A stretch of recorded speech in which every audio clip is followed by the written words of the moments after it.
Thank you for joining the Performance Management Seminars, where we tackle tough issues in performance management.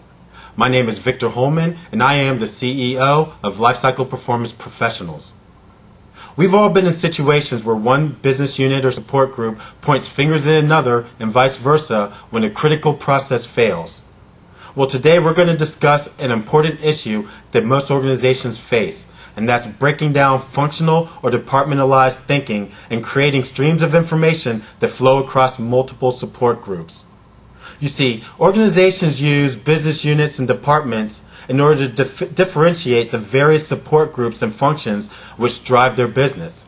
For example, personnel issues are handled in HR, payroll issues are handled in accounting, and computer or systems issues are handled in IT.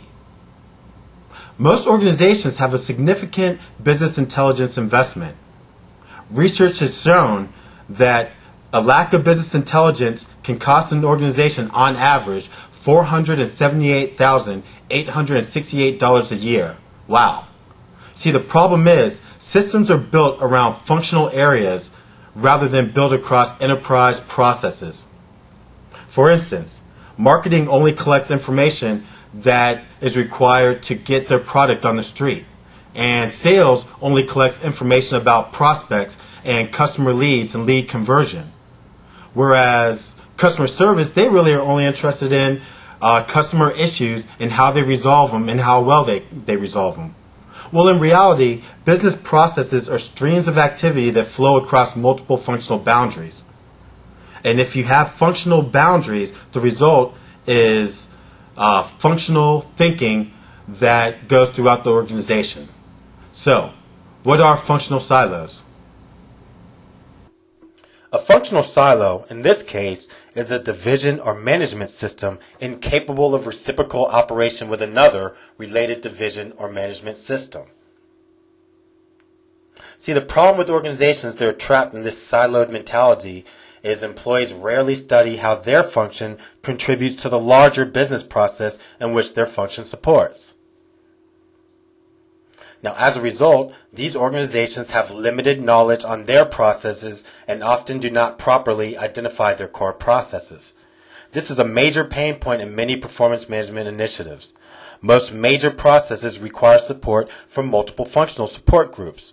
In order to break down these silos, each functional group and individual must understand their primary process and how it fits into core functions of your business.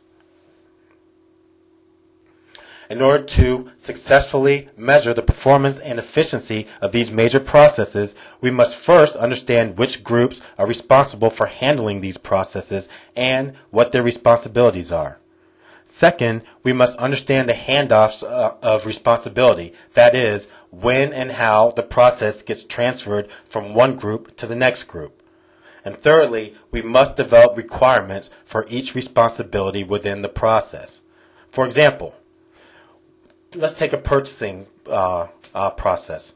When a purchase request comes in, an approval committee or governance team must approve or reject that request within 24 hours.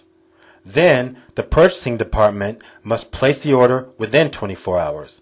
Then, the warehouse must send that order within 24 hours.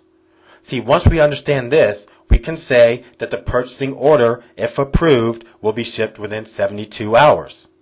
If the purchase is not sent within 72 hours, we now understand where the bottleneck occurred.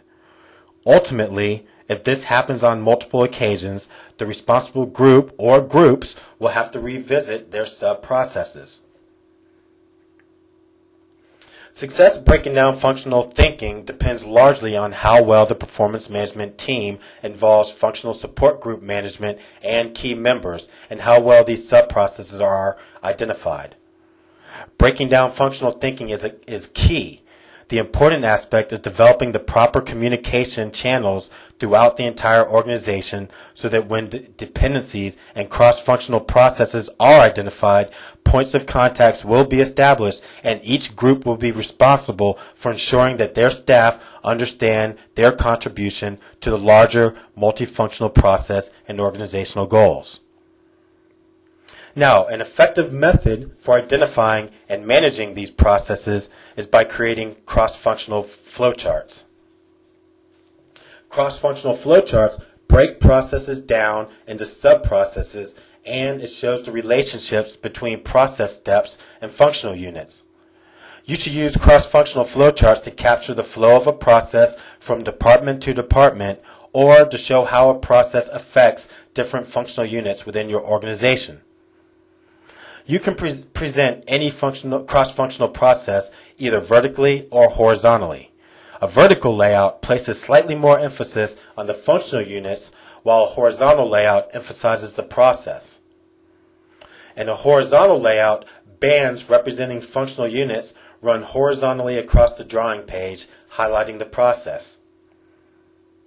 In a vertical layout, bands representing the functional units run vertically from the top to the bottom of the page, highlighting the functional units. I hope you found this seminar to be informative. Hopefully you have a better understanding about functional thinking and how it can affect your organization, and how using a system that can identify enterprise processes more rather than focus on functional thinking can add tremendous value to your organizational performance.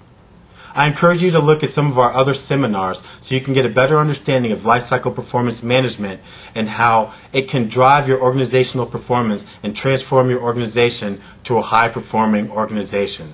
Thank you for your time.